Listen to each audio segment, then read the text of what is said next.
في الفيديو ده هقولك على شوية قواعد لازم تتبعهم. لو انت ما سمعتش الكلام ده او على الاقل ما عملتش معظمهم، ما ترجعش تزعل بعدين لما تلاقي الناس مش بتحترمك. الاحترام ما بيجيش بالتفاوض، الاحترام بيجي بشخصيتك. لازم تبقى فاهم انت بتعمل ايه عشان ما تديش اللي قدامك فرصة ان هو يقل منك او يشوفك بني ادم ضعيف. اول حاجة انك توقف تضحيتك عشان حد ملوش لازمة. الكلام ده ينطبق على رجالة وستات. لو انت متجوز، لو البنت دي او اللي انت خطيبها متجوزة او ايا كان الواحدة دي مين، مش بتسمع كلامك، مش بتطيق في الحلال طبعا، مش بتطيعك، مش بتهيأ لك الجو، مش بتعمل لك اكل حلو، مش مهيئه لك بيئه كويسه، ما تصرفش عليها. لو صاحبك اللي انت بتقعد معاه ده ما بتستفادش منه، ما بتقعدش معاه مثلا يعني بيفيدك زي ما انت بتفيده، طبعا انت لو مش بتفيده ونزل تهزر معاه وهو بيهزر معاك، ده حوار تاني. تمام، انا بتكلم دلوقتي لو انت فعلا بتقدم خدمه، زي انك بتقعد معاه بتديله معلومه، لو هو مش بيديها لك مش بالضروره تكون معلومه، بس على الاقل يكون بيحترم وقتك، يكون بيحترمك. لو الشخص اللي انت قاعد معاه ده ما بيحترمكش، ما بيحترمش وقتك، ما تقعدش معاه تاني، عشان انت مش منظمه خيريه. انت المفروض راجل بتقعد مع حد، الواحد ده على الاقل يكون بيقدر وقتك، بيحترمك. مش هقولك بيرد لك اللي انت بتعمله، بس على الاقل بيحترمك. انما ما تبقاش بتصرف على حد، بتديله معلومة، بتفيد حد وهو ما بيحترمكش او ما بيقدرش وقتك، او بيتكلم عليك من ورا ظهرك، او شايفك بني ادم قليل. زي ما قلت لك، انت مش جمعية خيرية، انت راجل، انت ليك هدف، انت بتديله حاجة. مش هقولك يا عم على الاقل يديها لك، يحترمها. الحاجة التانية، اوعى تدفع فلوس في الجنس، سواء في الحلال او في الحرام. في الحرام طبعا ان انت تروح مكان مشبوه وتدفع والكلام ده، او تكلم واحدة وتديها فلوس، لان ده طبعا ده حرام، وده بيقلل من قيمتك، وهحكي لك ليه. حتى في الحلال، لو انت راح تتجوز، انت راح تاخد واحدة من بيت اهلها، تتقدم لها، توفر لها بيئة مناسبة لعيشتها، وتكون طبعا من نفس مستواك المادي مثلا او انت اعلى منها. هي هنا في الوقت ده ملهاش حجة ان هي ترفض. هي لو حباك وفعلا منجذبه لك وعايزاك، هتاخد مهر عادي جدا زي اللي الدين قالك عليه بالظبط. بعد ما تتجوز اوعى تبتزك تقول لك اديني فلوس عشان تنام معايا وودي العيال المدرسه. اوعى تقدم خدمه مقابل الجنس عموما، لان حاجه زي دي حاجه مش كويسه ليك انت كراجل. اوعى تدفع مقابل للجنس تحت اي مبرر. حتى لو انت بتدفع مهر وبتجيب لمراتك حاجات حلوه وفعلا بتكافئها، يكون بناء على كونها كأنثى هي تستاهل ده. زي مثلا انا دلوقتي اتجوزت ومراتي بقالها اسبوع بتعمل لي اكل حلو واخده بالها من البيت، هنا اجيب لها هديه، لكن مش عشان بتديني جنس جودته حلوه، او بتديني جنس عموما اروح اديها فلوس او اكافئها. لا، الموضوع ما بيمشيش كده. الجنس ده يبقى جزء من حياتك، لانك انت لو اعتبرت الجنس ده حاجه مقابل حاجه، انت هنا ما بقيتش راجل، انت بقيت هنا دميه لشهوتك، حرفيا عبد لشهواتك. انت مش بتشتري الرجوله. لو انت مش راجل بالفطره، بتصرفاتك، بافعالك، بقيمتك الحقيقية، فللأسف مهما تدفع، مهما تعمل، مهما تراضيها، صدقني هي مش هتشوفك راجل. الكلام ده على العلاقات الحلال والعلاقات الحرام. الحاجة التالتة ودي الأهم، عشان دي بقت مستفزة وبتحصل كتير الفترة اللي فاتت في مصر تحديدا، وبقيت أنا أشوفها يوميا حرفيا على البحر عندي. اوعى تتحرش ببنت، اوعى تعاكس بنت حتى لو هي نازلة لكده، انت مالكش دعوه. طبعا انا مش هقول لك ان ده حرام، وان حتى لو هي ماشيه عريانه هي كده كده هتتحاسب، انت مالكش دعوه. بس بقول لك ايه، مفيش راجل حرفيا بيفرض نفسه على حد. الناس دي حرفيا، اسف في الكلمه، اسف في الكلمه، ما فرقتش عن الحيوانات بحاجه. الحيوانات هي اللي مش بتعرف تتحكم في الغريزه.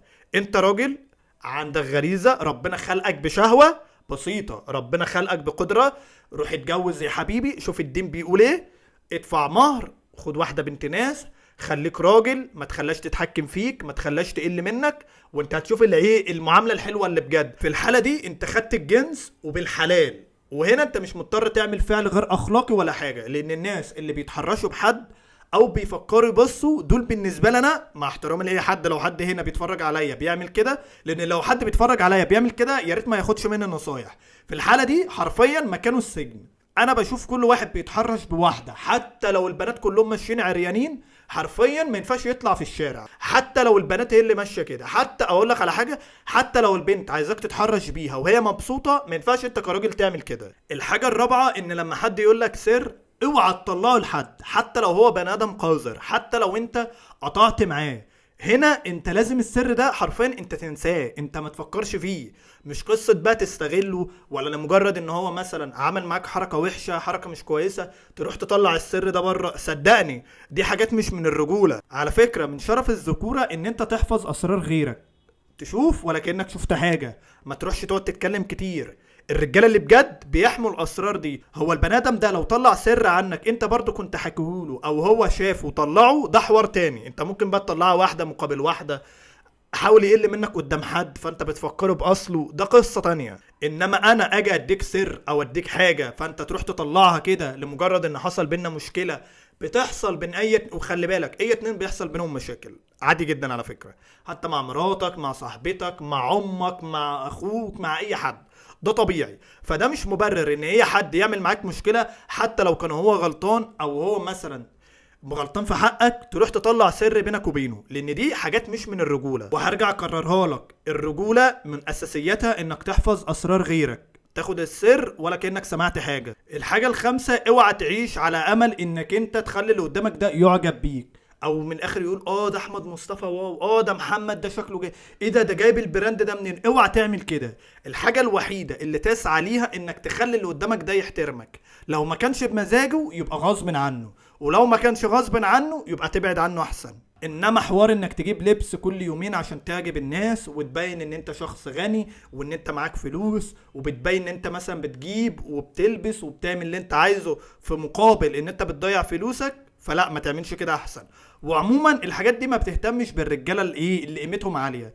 الناس اللي قيمتهم عاليه، الناس اللي رجال اعمال، والناس اللي حواليك تقدر تشوفهم ان معاهم فلوس، هتلاقي دايما لابسين لبس سيمبل، لابسين بدل، لابسين قمصان، ولا الهرجله اللي انت بتشوفها، ولا تقومه ب 500 الف جنيه والكلام اللي احنا بنشوفه ده.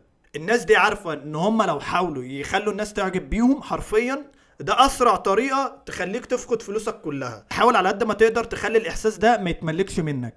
هل ده انت هتطبقه 100%؟ هبقى بضحك عليك لو قلت لك كده. في ناس لازم تعمل كده، بس تعمله بحاجات بسيطه، مفيش اي مشكله. اتفشخر كده استعراض بسيط، مفيش اي مشكله. انما عمال على بطال ده هيضيع لك فلوسك وهيضيع احترامك قدام نفسك قبل الناس. الحاجه السابعه، وهي اوعى تمد ايدك على واحده في الشارع، مراتك، خطيبتك، ايا كان. وده مش معناه انك تسيبها تمد ايدها عليك. لو هي مدت ايدها عليك او فكرت، هو بعيدا ان انت اصلا اللي موصلها لكده او واخد واحده مش كويسه، ده حوار تاني. بس لو ده حصل هي كده اعلنت الحرب، ما تستناش. في الحالة دي انت لازم تحمي نفسك. لو انت سبتها تمد ايدها عليك وتقول اصل مش عارف مين هيجيب لي حقي، اصل معايا شهود، اصل ايا كان الحد ده مين، خلص الموقف من هنا وروح شوف لك قبر على طول. مفيش راجل يقبل ان واحدة تمد ايدها عليه. لكن ده مش معناه انك تبتدي تمد ايدك وتستفز البنت ان هي تمد ايدها عليك والكلام ده. الرجاله القوية ما بيضربوش بنت والله، ولو راجل حتى. الراجل القوي بيعمل ايه؟ بيبعد. ده احسن عقاب تعاقب بيه الست. وخلي بالك مش من الرجوله ان انت تمد ايدك على واحده، حتى لو هي عصبتك، حتى لو هي ضايقتك، ده معناه انك بني ادم ضعيف. كون ان هي اتحكمت فيك ده طبعا بعيدا ان قانونيا هتلاحقك وحرفيا انت بتدمر حياتك لبعدين، ده حوار تاني. انا بكلمك في الرجوله اللي بجد، حتى لو مفيش قانون هيرجع لها حقها. مفيش راجل بيمد ايده على بنت. مدت ايدك دي تبقى في حالتين: اول حاله لو هي مدت ايديها خلاص، والحاله التانية او هي الحاله اللي قبلها لو هي رفعت ايديها تنزل لها ايديها، تمنعها من ان هي تمد ايديها. دول الحالتين اللي تلمسهم فيها. الحد دي اختك، بنتك، مراتك، ايا كان. انا عارف ان الكلام ده ممكن اتهاجم عليه، لكن صدقني الرجوله مش من صفاتها ان انت تمد ايدك على واحده. انا ممكن اعدلك بنتك لو يعني هي صغيره وبتربيها، دي ممكن تمشي، غير كده لا. الحاجة الأخيرة ودي هتستغربوها والله العظيم، بتحصل قدام عينيا كتير، وهي إنك ما تنامش مع بنات خارج إطار الزواج، خصوصا لو الواحدة دي متجوزة. المشكلة إن الواحدة اللي متجوزة لو جوزها ده مش أفضل حاجة معاها هتلجأ لأن هي ممكن تخونه. المشكلة اللي هي لو جاتلك أنت هتغريك لو أنت نمت معاها. حرفيا انا مش هقولك ده انت كده زينة وده قانونيا لو الراجل ده عارف انت ممكن يعمل معاك ايه، بس صدقني مفيش راجل بياخد واحدة من راجل تاني. مفيش راجل بيروح يشقط واحدة زي ما احنا بنقول من راجل تاني، حتى لو الواحدة دي خطيبته مش بالضرورة تنام معاها. كونك انك تاخد واحدة من واحد دي مش رجولة، لان في الحالة دي انت بتضايق راجل زيه زيك، بتدمر ثقة، ممكن يدخل في تروما وبسببك انت تحديدا يعمل حاجات مش كويسة مع بنات تانية، ياخد عنهم فكرة وحشة. ممكن مثلا البنت دي قدام اهلها ممكن حرفيا يعدموها العافية، ممكن يخلصوا عليها، وممكن يخلصوا عليك انت كمان عادي جدا. في اهالي كتيرة بيعملوا كده. ده طبعا غير اللي ممكن يحصل لك قانونيا. وطبعا كون انك انت شقطت واحدة او خدت واحدة متجوزة مخطوبة مرتبطة ايا كان، ده معناه ان هي ما تنفعكش اصلا. ده معناه ان هي تنفع لحاجة واحدة، المشي الشمال. ولو انت بتمشي شمال، طبعا مش عايز اقولك ان ده حرام وكبيرة من الكبائر والكلام ده، بس انت مش راجل. لان الراجل اللي بجد وقيمته عالية بجد مش بيضطر يمشي في الحاجات دي. الراجل اللي بجد بيمشيها بالحلال.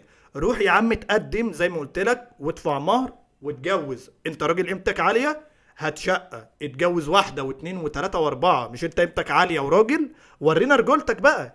انما ما تاخدش بنات الناس من ناس متجوزة او مخطوبة او ايا كان وتعمل لي فيها راجل. انت كده حاجة تانية وبلاش اقولها عشان احنا على اليوتيوب.